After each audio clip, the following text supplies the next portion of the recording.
बड़े सवाल हैं वो मैं आपके सामने रख देती हूँ। सबसे पहले तो टैरिफ वॉर, अब ये ठंडा होने से बाजार क्या गर्म होंगे, ये सबसे बड़ा सवाल है जो अब जानना चाहते हैं, क्योंकि टैरिफ वॉर का यहाँ पर आप कह सकते हैं स्ट्रेस कम हुआ है, खत्म नहीं हुआ है।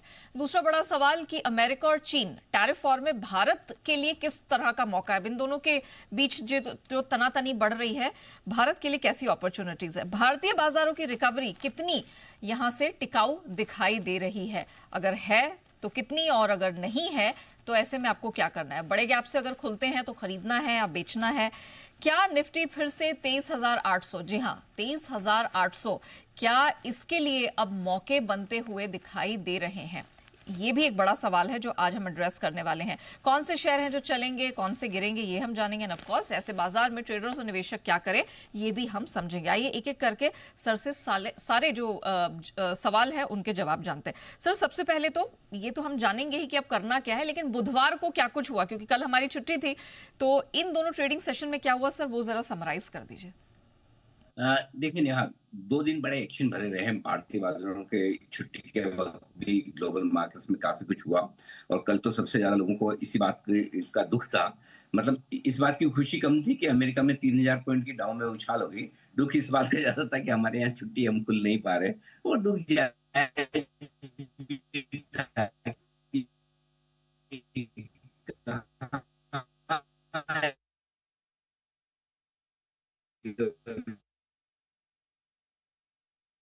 ये सर के ऑडियो में थोड़ी सी यहाँ पर दिक्कत आ रही है, हम वापस जुड़ने की कोशिश करेंगे, लेकिन पूजा वही है, जब तक सर यहाँ जुड़ रहे हैं। हमने देखा कि बहुत रोलर कोस्टर राइड थी। अब आप डाउ देख लीजिए, नैस्डैक देख लीजिए, एसएनपी देख लीजिए।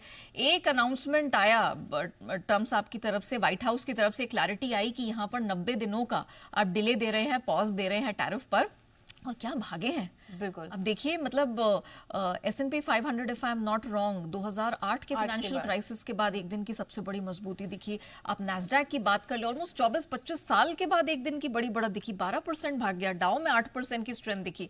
और कमाल की बात यह है कि कल भले ही यहाँ पर सारे मार्केट्स में, अमेरिकी मार्केट्स में गिरावट दिखी हो, लेकिन 2 दिन में फिर भी 2,000 और 1,100 पॉइंट्स जोड़ लिए।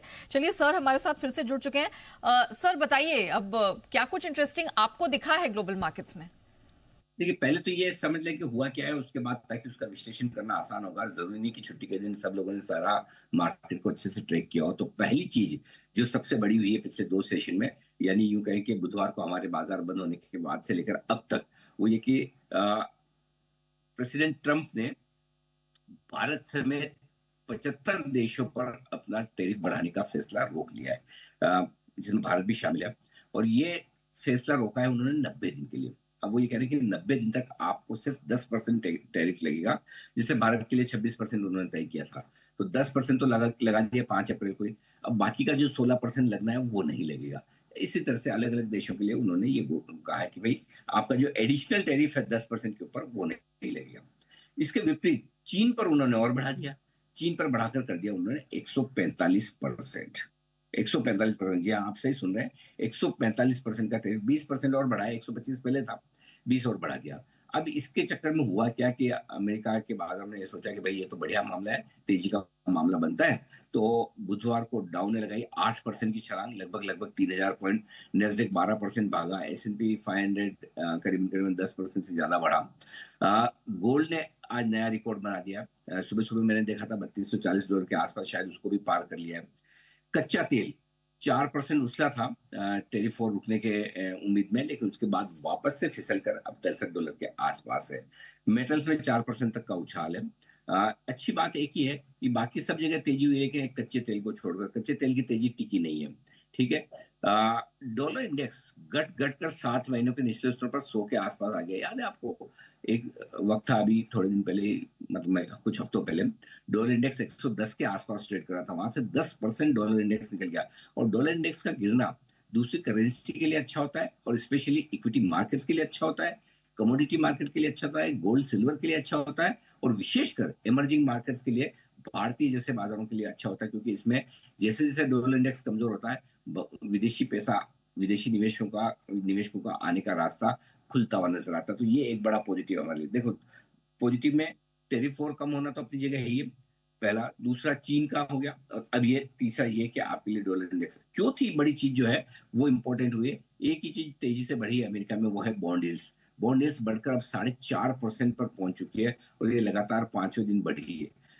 ज्यादातर दुनिया भर के जानकार लोग ये मान रहे हैं कि जो कुछ भी अमेरिकी बाजारों में उछाल आया है, उसकी वजह जो टेरिफ वॉर पर ट्रम्प का रुख नरम पड़ा है, उस रुख को नरम करने का काम सिर्फ एक चीज ने किया है, और वो है आपके बॉन्ड यील्ड्स। बॉन्ड यील्ड्स तेजी से बढ़ने से, बॉन्ड यील्ड बढ़ने में सिंपल सी बात ये कि अमेरिका ने जो कुछ भी पैसा उधार ले रखा है, अमेरिका तो आपको पता ही है घाटे वाली इकोनॉमी है, उधार लेते हैं, घी पीते हैं, वैसा वाला आमला मस्त मजे करते हैं पूरी दुनिया भर से पैसा लेकर, और कहते हैं कि हमारा डॉलर सबसे मजबूत।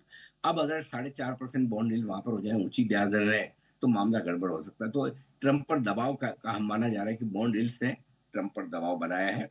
ट्रेजरी, जिसको कहते हैं आम भाषा में, ट्रेजरी ने ट्रंप पर दबाव बनाया है। गुरुवार को 2.5% यानी कि कल, और नेस्डेक 4.25% घटा है, यानी कि एक दिन बड़ी तेजी हुई, दूसरे दिन बड़ी कमजोरी हुई। नेट नेट अपने 2 दिन का देखें तो करीबन करीबन आप ये समझ लीजिए कि 1950 पॉइंट डाउ बढ़ा है, और 1100 पॉइंट नेस्डेक बढ़ा है। तो हमें इसको एडजस्ट करना है। इसके साथ साथ अगर हम डाउ और नेस्डेक के फ्यूचर्स देख लें, फ्यूचर्स को थोड़ा अगर एडजस्ट कर लेंगे, तो ये कुल मिला के इतने, डाउ फ्यूचर्स आपके 220 पॉइंट है, तो जैसे 1950 में से 200 पॉइंट और निकाल दिए 250, तो 1700 पॉइंट एक तरह से आपको डाउ की तेजी 1700 पॉइंट की आपको एडजस्ट करनी है। नेस्डेक 100 पॉइंट नीचे, तो नेस्डेक की 1000 पॉइंट की तेजी। तो अपने ब्रॉडली ये समझ के चले, अपने लिए डाउ 1700 पॉइंट बढ़ा है, नेस्डेक 1000 पॉइंट बढ़ा है पिछले 2 सेशन में, और अभी तक के लिए डाउ और नेस्डेक के फ्यूचर्स को एडजस्ट करके के बाद। जी।